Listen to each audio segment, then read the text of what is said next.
Então, era essa a finalidade da Associação das Damas de Caridade. Mas, com o tempo, como o tempo foi passando, a Márcia Chaves, ela trabalhava no Rotary. E eles fundaram lá no Rotary também uma creche.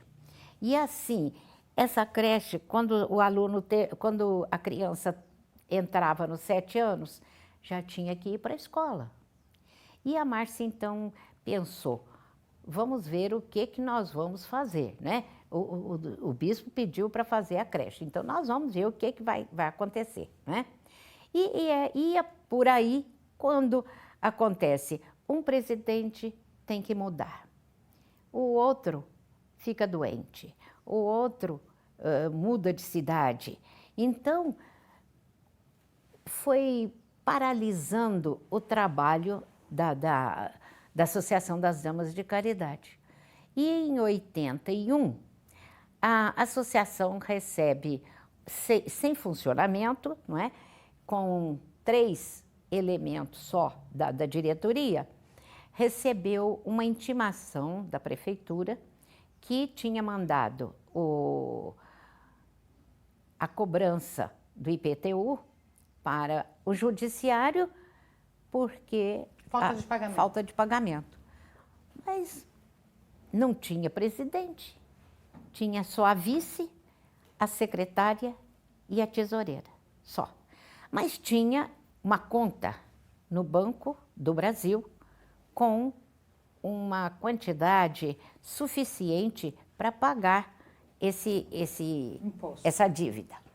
Então, foi feito o pagamento, porque a tesoureira podia fazer, mas a presidente não estava, tinha a vice.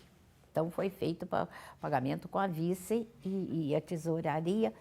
E aí nós ficamos pensando como é que nós vamos resolver agora essa situação.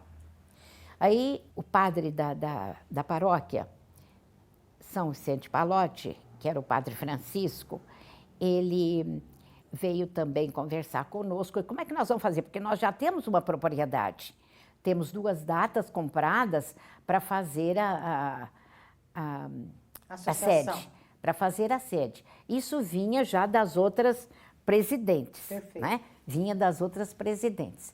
Então, vamos montar uma reunião, uma assembleia, e vamos pôr esse caso em discussão.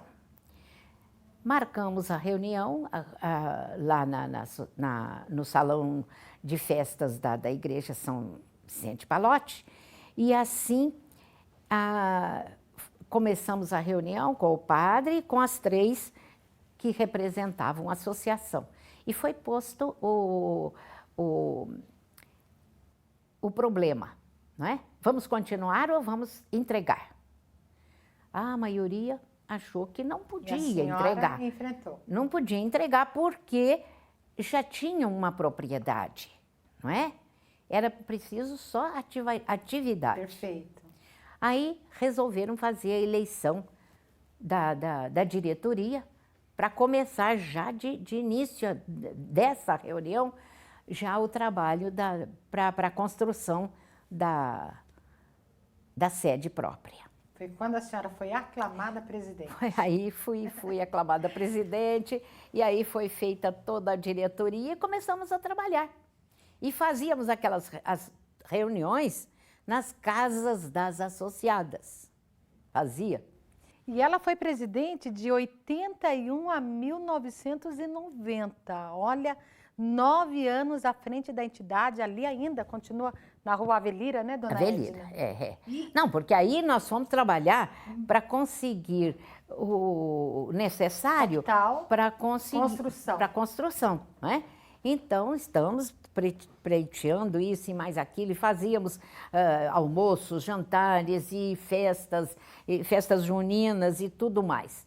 Que, aliás, a obra foi concluída ainda na década de 80, na sua gestão? Foi na de 80. Em 86. 86. Essa é a dona Maria Edna Graciano. Mas foi concluída porque nós tínhamos conseguido a metade do que nós precisávamos. E tínhamos, então, a intenção, fizemos toda a papelada para pedir à Alemanha que, pelo Advênia, nos mandasse O que foi concedido. Ajuda. Uma ajuda, não é? Mas aí nós mandamos, fizemos toda a papelada, fomos no bispo, o bispo assinou e consentiu que a gente pedisse lá para o Advênia e mandamos para lá, de acordo com o que nós tínhamos que fazer, não é? Mas aí não vinha nada, não sabíamos como é que estava. O padre Francisco, ele estava de férias. Ele saiu de férias e foi para a Alemanha. Ele falou, eu vou ver lá como é que está, em que ponto está.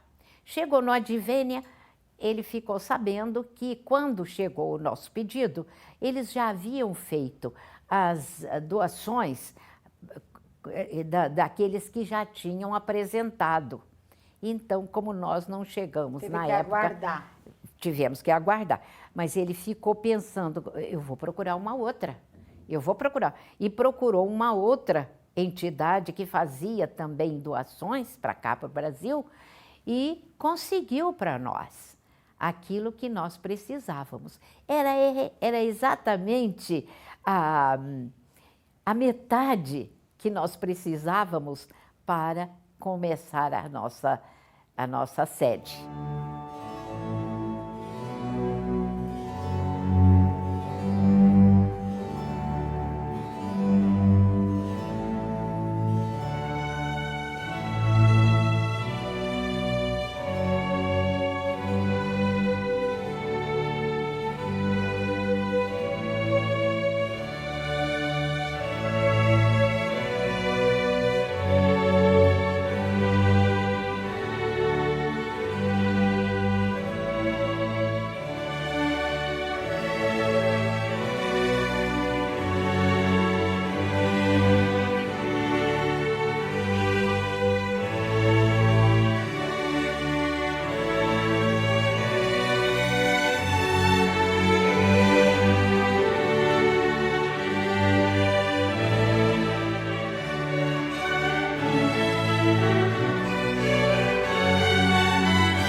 A associação tem como finalidade atender crianças de 7 a 14 anos, preparando-os com atividades diversas e contribuindo, obviamente, para a elevação sociofamiliar na ativa até hoje, graças a Maria Edna Grassano e todas aquelas mulheres maravilhosas, né?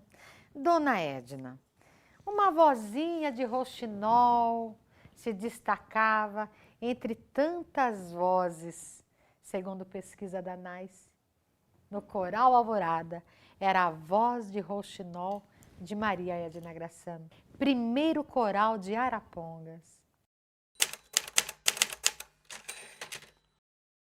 Foi um coral que deixou, que marcou o tempo dele, né? Marcou. Mas eu vou dizer para você que eu acho que eu nasci para cantar mesmo, sabe? Nasci porque... De pequena, 7 anos, coro de igreja e escola, e isso e aquilo, em todas as escolas que eu passei, tudo, era sempre ativa. Lá em Londrina fizeram um festival para mandar ajuda para os pracinhas brasileiros e tal, etc. Estava lá eu cantando também. Porque eu cantava em italiano, cantava em espanhol, os tangos, esses boleros, essas coisas, era tudo. Nem vou pedir para ela cantar nada, a minha eu sei vida... que ela não vai aceitar, né? Ah, não vou aceitar mesmo, porque agora eu já não posso mais. Cantei na igreja o mais que eu pude, né?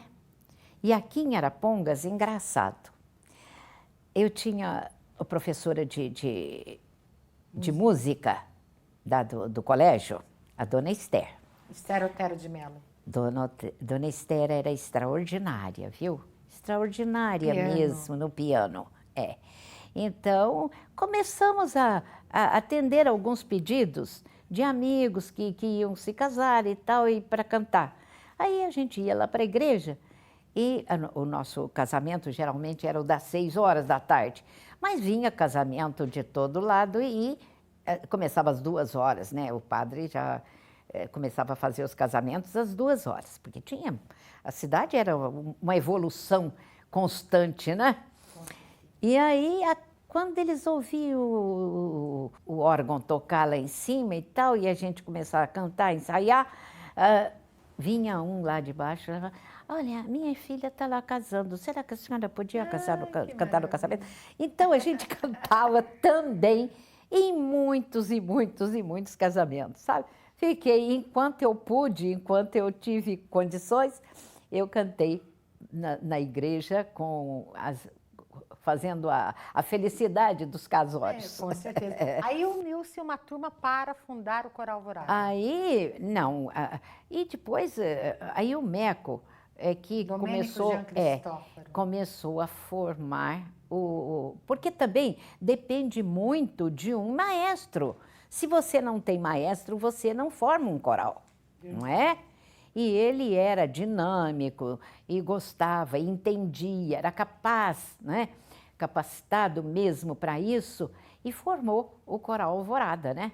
E tinha lá os tenores, Professor Aurélio, professor Aurélio, para poder também contar essa história, né, ele participou muito bem com o órgão, Alvorada. Com o Alvorada. Vocês apresentaram, né? Inclusive, na capital, em muito. Curitiba. Em Curitiba, nós apresentamos o Coral Alvorada, ele como no dia do folclore, a Secretaria de Educação montou um programa para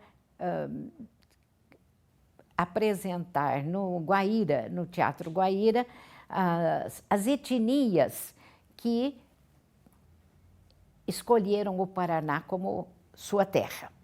Então, era uma etnia brasileira, uma alemã, uma espanhola, assim todas, não é? E o nosso dia, nós fomos para lá também, nós fomos convidados a participar, porque nós já tínhamos aqui feito toda aquela festa das etnias, não é? De 10º aniversário. Então, aí fomos para Curitiba e lá alcançamos o primeiro lugar, né? Olha que maravilha. Terminamos com um trecho da Traviata. Ai, então tinha que ser mesmo apreciado, né? E fizemos uma parte de teatro e a parte de canto junto também, e o desfile das bandeiras, falando das províncias existentes na Itália e o que era cada uma delas, né? Aliás, nesse era programa... muito bonito, foi muito bonito, viu? Neste programa ainda você vai poder ouvir o Coral Alvorada, porque nós temos registrado no acervo histórico da TV Paraná o Coral Alvorada, que você vai poder apreciar. Dona Edna, eu estou chegando num momento assim de muita felicidade, que eu também pude fazer parte, que é a sua vida social de Arapongas, o Miss Arapongas, rainha do café, as festas das nações no 10º aniversário, no 20º aniversário de Arapongas. Meu Deus, tantas atividades da área cultural que a senhora enobreceu e deixou um espelho gigante para todos nós nessa área. Eu gostaria muito que essa cultura, festividades, comemorações, Miss Arapongas, desfiles que eram desfiles artísticos. Eram muito bonitos. Olha, dona Edna, participa Presépio ao Vivo, que iniciado pela senhora, que até hoje tem essa conotação tão importante aí com o Luizinho Vecchiato, fazendo ao vivo, que já é uma conotação eu nacional. tenho que fazer aí uma alteração, uma justiça. Quem começou mesmo foi o Frei Ambrósio Canato. Da Igreja Santo Antônio. Da Igreja Santo Antônio. Então, ele nos procurou porque nós tínhamos os elementos. Com relação ao que era a escola. Ao vivo. Não, era a escola, né? A escola é que ia ajudar ao Frei Ambrósio pegar o pessoal para preparar e apresentar o presépio ao vivo, não é? E porque a peça escrita por ele, Olha, não é? Então, aí fomos começar a trabalhar com Junto o presépio ao vivo, Frei não é? Ambrósio. Com o Frei Ambrósio. E os alunos da escola, os alunos nossos, que eram os elementos principais da representação, né? E o Miss Arapongas, que coisa maravilhosa.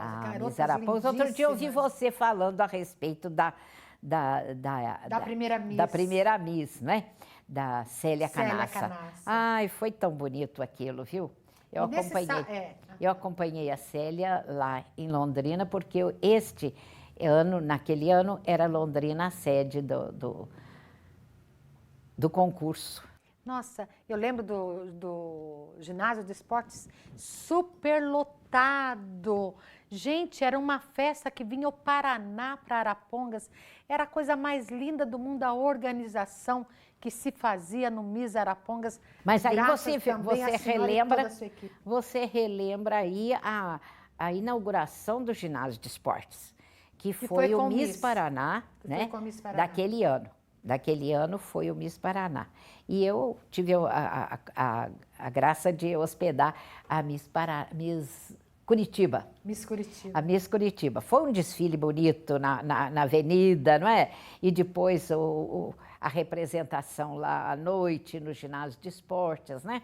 A senhora organizou a maioria dos desfiles, né, dona Edna? Do Miss aqueles que eu ainda estava atuando. Certo, né? certo. Então, mas nós tivemos muitos anos com Miss correspondendo, participando do Miss Paraná, né? Com muitos certeza. anos. Desfiles de carros alegóricos. A gente estava lembrando até com o doutor Alexandre, cada desfile totalmente diferente do que se vê hoje até a nível Brasil.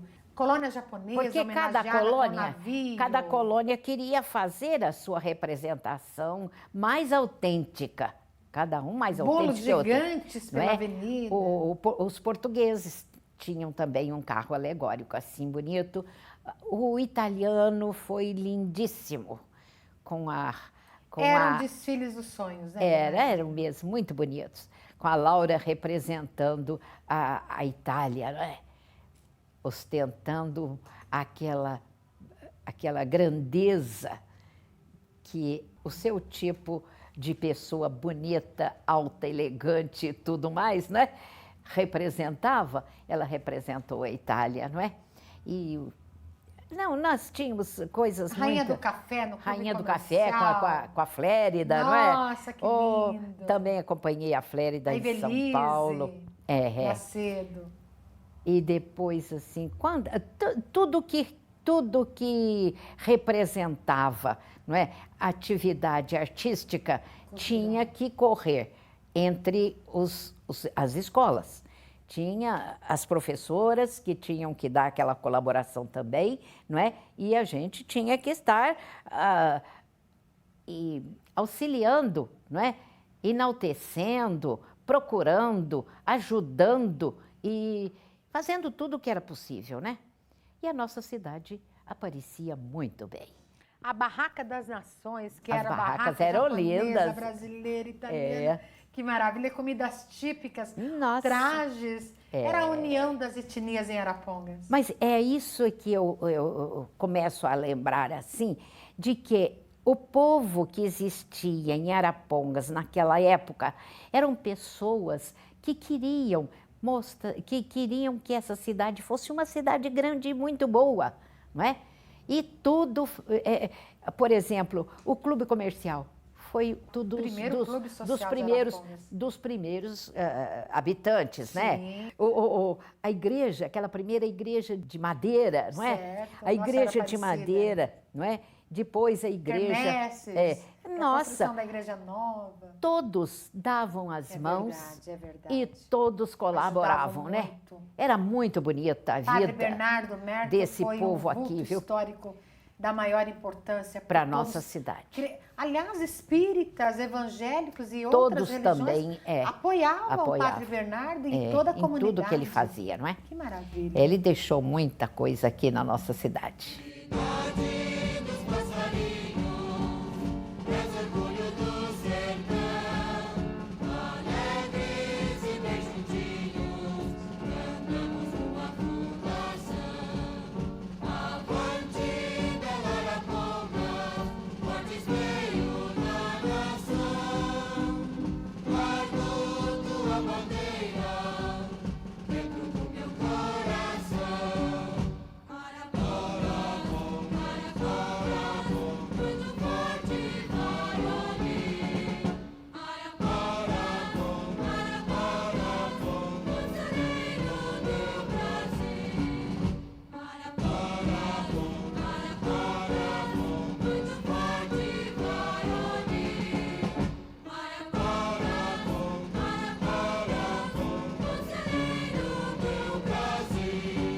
agora eu faço questão de perguntar para a dona Maria Edna Grassano, que agora é pioneira. Vamos falar da pioneira. Por quê? Porque ela foi 3 vezes vereadora em Arapongas, consecutivos. Eu diria para vocês que dificilmente no Brasil nós teríamos, através de pesquisa, uma pessoa que, como ela, atuou de 1959 a 1973, passando pelos prefeitos Brasilino Bussadori, Dr. José Colombino Grassano e Sadao Iocomiso. Agora eu falo com a pioneira, Maria Edna Grassano, primeira mulher a assumir um cargo político em Arapongas, o que honra a classe feminina, porque é uma pessoa que continua sendo esse exemplo de mulher para todas. E eu quero até contestar a dona Edna, que em nome do povo de Arapongas, porque ela poderia ter sido nossa primeira prefeita. Com 3 legislaturas consecutivas, uma votação extraordinária. Eu pergunto para a senhora, por que não a senhora deixou passar para nós, araponguenses, a possibilidade de tê-la como primeira prefeita? Não, não. É porque a minha vocação era a educação. Eu não podia deixar a educação, de forma nenhuma, não é? Como vereadora, a senhora elevava a classe estudantil. Eu acredito que a minha posição como política foi uma consequência da minha vida de atuante professora. Como na área cultural, com certeza. Professora. O povo reconheceu tudo que a senhora fez através da votação. Eu vou dizer para você, eu nunca precisei subir no palanque e pedir voto para mim. Nem precisava. Era só o que fazia durante o ano todo. A vida inteira. Vida. Eles me viam em toda parte. Com certeza. Não é? Então, isso é importante para hoje as pessoas pensarem, não em si próprias, mas na coletividade. Porque se pensar na coletividade e atuar como cidadã real mesmo, ela vai manter a sua posição de pessoa que merece um voto da coletividade. Não precisa fazer a campanha só naquela época, ela tem a vida absolutamente. Inteira para ela é conhecida na cidade inteira. Verdade. Né? Ela não é uma estranha.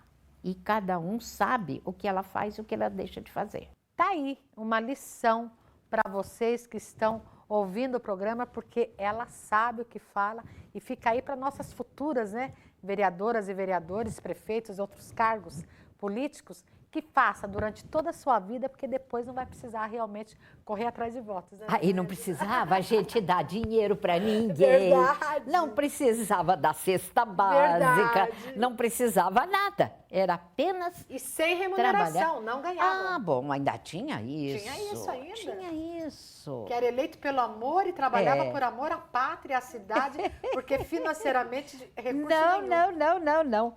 Eu nunca vi um tostão de política, não. E reeleita 3 vezes consecutivas. Porque nós tivemos vários companheiros que deram ao nosso presidente da Câmara, professor Jair Ribeiro, e ele aplicava no asilo de velhos. Olha que Era isso, era seu Clemente, era seu Benedito, Soares. Eram tantos outros nossos companheiros que aquela importância não contava nada na nossa vida. Nada. Apenas ajudando aqueles que precisavam lá, né? Era tão insignificante que não valia a pena você pensar que aquilo era importante na sua vida. O importante era viver. Estamos ainda na década de 50, em 59, quando Dona Edna assumiu a primeira vereança. E aquela pergunta básica, década ainda de 50, preconceito, discriminação, porque ainda a mulher era só dona de casa e a senhora inventou tudo isso é verdade. assumindo um cargo político? Como que foi, dona Edna? Ai, meu Deus do céu. A gente continuava a trabalhar bastante e não pensava naquilo que podia vir dos contrários, não é? Dos inimigos. As ações impediam qualquer tipo de discriminação. Não, a gente enfrentava tudo com galardia e dignidade, porque a gente defendia o que era certo, Com certeza. não é? Quantas Até vezes... porque a senhora era considerada uma mãe de todos esses alunos e com Mas isso como impunha você respeito sabe, também. quando há uma reunião assim de câmara, eles às vezes esquecem que todos Ética. deviam trabalhar no mesmo sentido, não é? E não faltava crítica, não faltava, eu não digo tão crítica, não. Eu digo assim, calúnia. Não faltavam calúnias, invenções e coisas que podiam denegrir a dignidade da gente. Mas a gente enfrentava. E não é? provava o contrário. Porque também a nossa maioria era de gente digna. Perfeito, Digna. é verdade. A maioria ainda estão